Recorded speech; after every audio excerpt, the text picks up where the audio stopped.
Hello बच्चों, मैं Mansi Sharma mission ज्ञान से स्वागत करती हूँ आप सबका वेदांता के CSR ई लर्निंग इनिशिएटिव में। बच्चों, जो चैप्टर चल रहा है उसका नाम है वाटर, और इस चैप्टर में हम क्या जानेंगे? हम जानने वाले हैं वाटर की, पानी की भूमिका। हम पहला पार्ट पढ़ चुके हैं, अब आज हम पढ़ने वाले हैं इसी चैप्टर का दूसरा भाग। चलो करते हैं शुरू और बातें जानते हैं इस पानी के बारे में।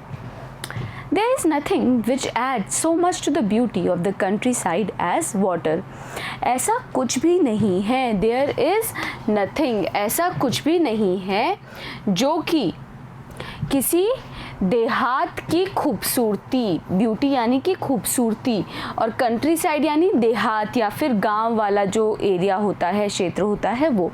तो ऐसा कुछ भी नहीं है जो कि किसी देहात के या गांव वाले क्षेत्र की खूबसूरती बढ़ाए। क्या करे? एज वाटर, वाटर के अलावा इतनी ज़्यादा खूबसूरती कौन ही बढ़ा सकता है? केवल पानी। B it just a little stream, चाहे वो, बी इट मतलब चाहे वो एक छोटी सी, लिटिल स्ट्रीम एक छोटी सी धारा, trickling over the rocks, trickling मतलब जो रिसकर पत्थरों पर, चट्टानों पर गिर रही हो, और अ लिटिल पॉन्ड या फिर एक छोटा सा तालाब, by the way side, by the way side मतलब जो रास्ते में आता है, वेयर द कैटल क्वेंच, जहाँ पे कैटल, कैटल क्या होता है बच्चों? ये जो आपकी गाय, भैंसे, ये सारे जो जानवर होते हैं ना, पालतू जीव, उनको क्या बोलते हैं हम? कैटल, मवेशी। तो जहाँ पर वो एक छोटा सा तालाब रास्ते में आता हुआ, जहाँ पर क्या कर रहे हैं मवेशी? क्वेंच देयर थर्स्ट, थर्स्ट यानी कि प्यास, और क्वेंच मतलब बुझाना। तो जहाँ पर मवेशी आके पानी पीते हैं और अपनी प्यास बुझाते हैं। ऑफ एन इवनिंग, शाम के समय। The rain fed tanks that are so common in South India, अल्हास। तो जो बारिश के भरे हुए जो टैंक्स हैं, टैंक का मतलब क्या है बच्चों? जहाँ पे पानी काफ़ी ज़्यादा मात्रा में इकट्ठा हो रहा है, उसको ये लोग क्या बोल रहे हैं? टैंक बोल रहे हैं। तो बारिश से भरे हुए जो टैंक हैं वो तो साउथ इंडिया में, दक्षिणी भारत में बहुत ज़्यादा कॉमन है, आम है।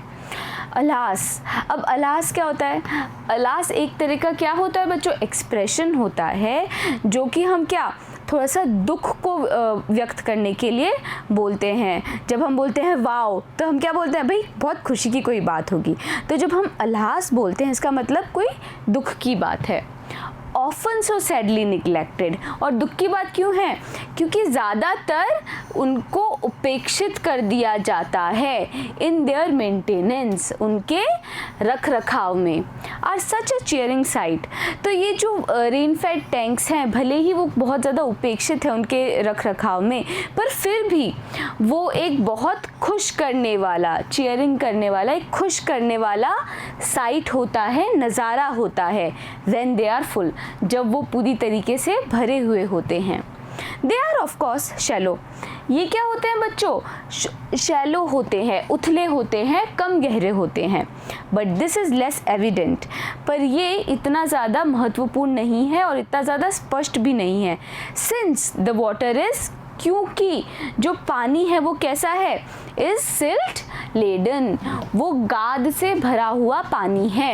And throws the light back, और वो क्या करता है? जो सूर्य की किरणें आती हैं उनको वापस भेज देता है, रिफ्लेक्शन होता है वहाँ पे। And the bottom does not therefore show up, तो वो पानी की वजह से सूर्य की किरणें रिफ्लेक्ट होके वापस चली जाती हैं, और इसी कारण से जो बॉटम है, जो तला है, वो शो अप नहीं होता, मतलब दिखाई नहीं देता। These tanks play a vital role in South Indian agriculture. तो ये जो टैंक्स है वो एक बहुत महत्वपूर्ण भूमिका, वाइटल रोल मतलब महत्वपूर्ण भूमिका निभाते हैं दक्षिणी भारत की कृषि में, एग्रीकल्चर में, कृषि में। इन मैसूर, तो मैसूर क्या है भाई? एक कर्नाटका के अंदर एक क्या है बच्चों? एक सिटी है। तो मैसूर में क्या है? फॉर एग्जाम्पल, उदाहरण के लिए, much of the rice is grown in them, तो जो चावल की खेती होती है वो इन्हीं बारिश से भरे हुए टैंक्स के अंदर होती है।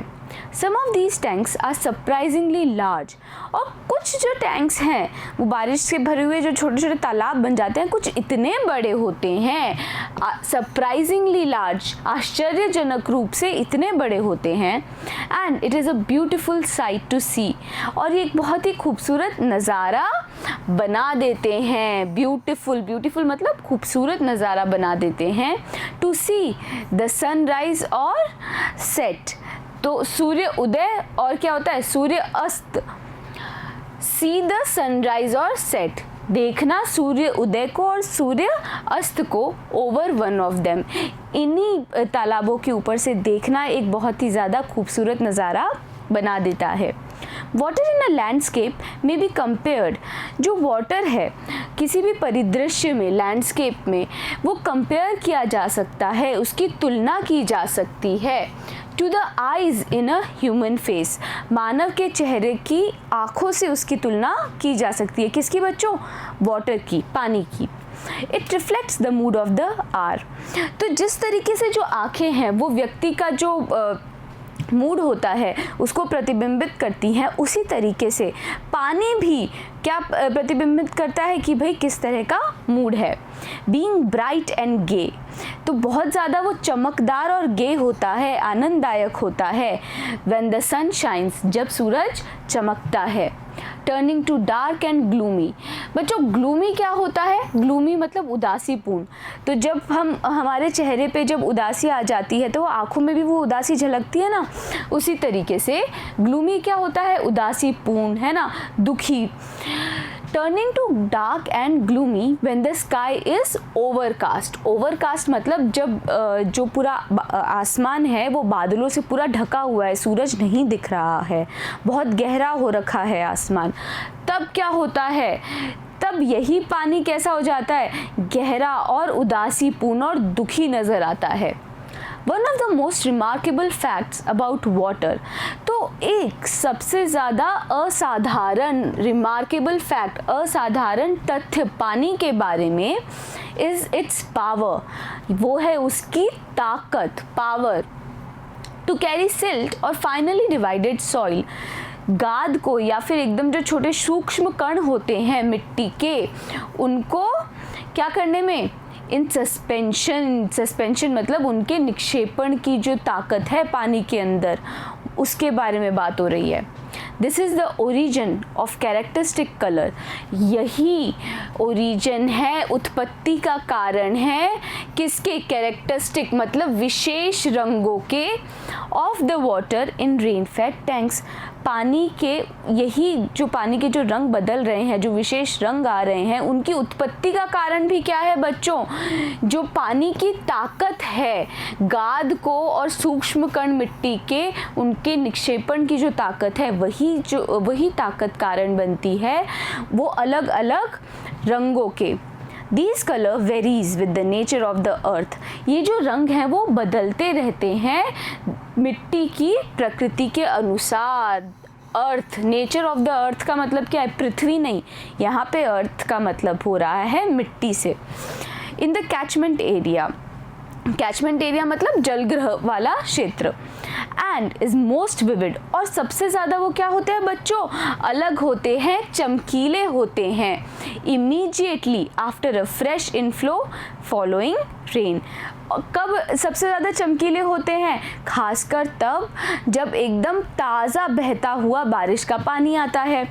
स्विफ्टली फ्लोइंग वाटर, स्विफ्टली मतलब तेज़ी से बहता हुआ पानी, कैन कैरी फेयरली लार्ज, क्या कर सकता है?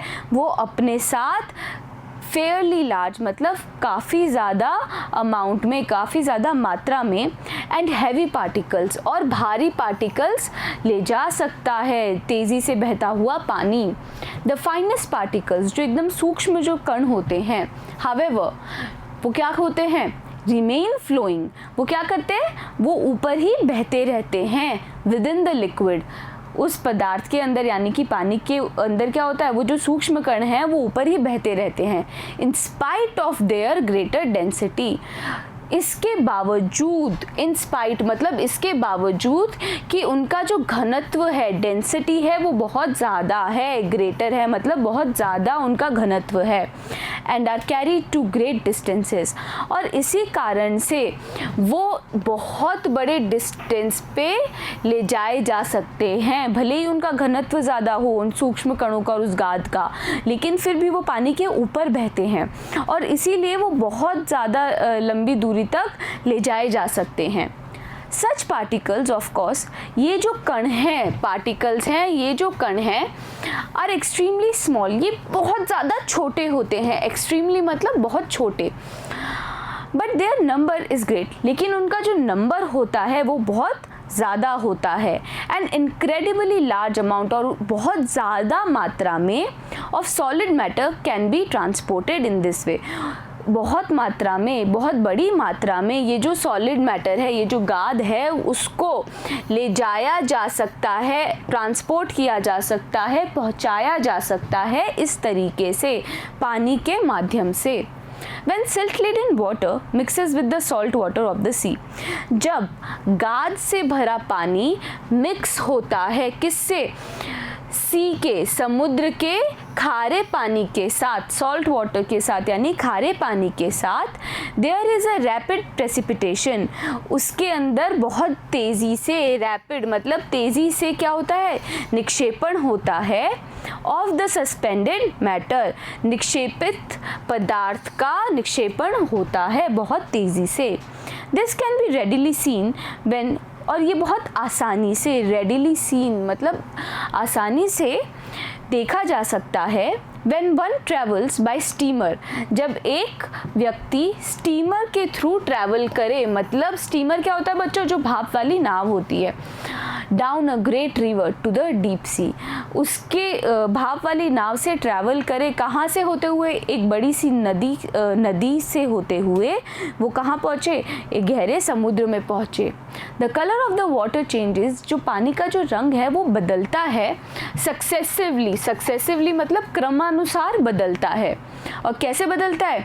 फ्रॉम द मडी रेड और ब्राउन ऑफ सिल्ट, तो जो गाद का जो रंग है शुरुआत में कैसा रहता है? लाल रंग का या भूरे रंग का, of silt through varying shades, और फिर क्या होता है? उसके रंग बदलते हैं, वेरी करते हैं मतलब बदलते हैं, शेड्स ऑफ येलो, फिर आता है कौन सा रंग? येलो, पीला रंग, एंड ग्रीन, फिर आता है हरा रंग, finally to the blue of the deep sea, और आखिरकार उस पानी का रंग कैसा हो जाता है? नीला रंग हो जाता है, बिल्कुल गहरे समुद्र के जैसे। Those great tracts of land, तो ये जो इलाका है, क्षेत्र है, बहुत बड़ा इलाका है, ट्रैक्ट्स ऑफ लैंड मतलब ज़मीन का बहुत बड़ा इलाका, have been formed by silt, बना है, उसका जो निर्माण हुआ है, फॉर्म हुआ है, उसका जो निर्माण हुआ है वो सिल्ट से हुआ है, इसी गाद से हुआ है। दस डिपोजिटेड, जिसका क्या हुआ है बच्चों? जो जमा होती रही है, जब पानी बह के आता है वो जो गाद है वो एक जगह जमा होती जाती है, और इसी जमा हुई गाद से क्या होता है बच्चों? एक बहुत बड़ा क्षेत्र या इलाका बन जाता है ज़मीन का। Is evident on examination of soil in alluvial areas, तो जो एलुवियल जो क्षेत्र हैं उनका जब हम एग्जामिनेशन करते हैं या जांच करते हैं तब ये पता चल जाता है कि वो जो इलाका है वो उसी गाद से बना है जो कि एक नदी बहते हुए अपने साथ लेके आती है। Such land consisting as it does of finely divided matter, तो ऐसी जो धरती है, ऐसी जो ज़मीन है, उसमें क्या है बच्चों?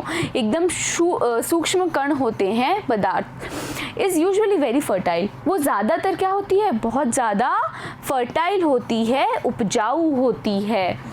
तो बच्चों हमने अभी क्या जाना है? हमने अभी इस भाग में ये जाना कि पानी किस तरीके से, बारिश का पानी इकट्ठा होता है तो बहुत अलग अलग तरीके के रंग वो रिफ्लेक्ट करता है, है, प्रतिबिंबित करता है। और जो बारिश का बहता हुआ पानी है जो नदियों के माध्यम से वो समुद्र में जाता है, तब क्या होता है, वो अपने साथ गाद लेके आता है, सूक्ष्म कण लेके आता है, जो कि किसी भी ज़मीन को बहुत ज़्यादा उपजाऊ बनाते हैं। अब आगे हम और अहमियत जानेंगे इसी पानी के बारे में। मिलेंगे हम अगले वीडियो में, बने रहिएगा मेरे साथ, मिलते हैं अगले वीडियो में।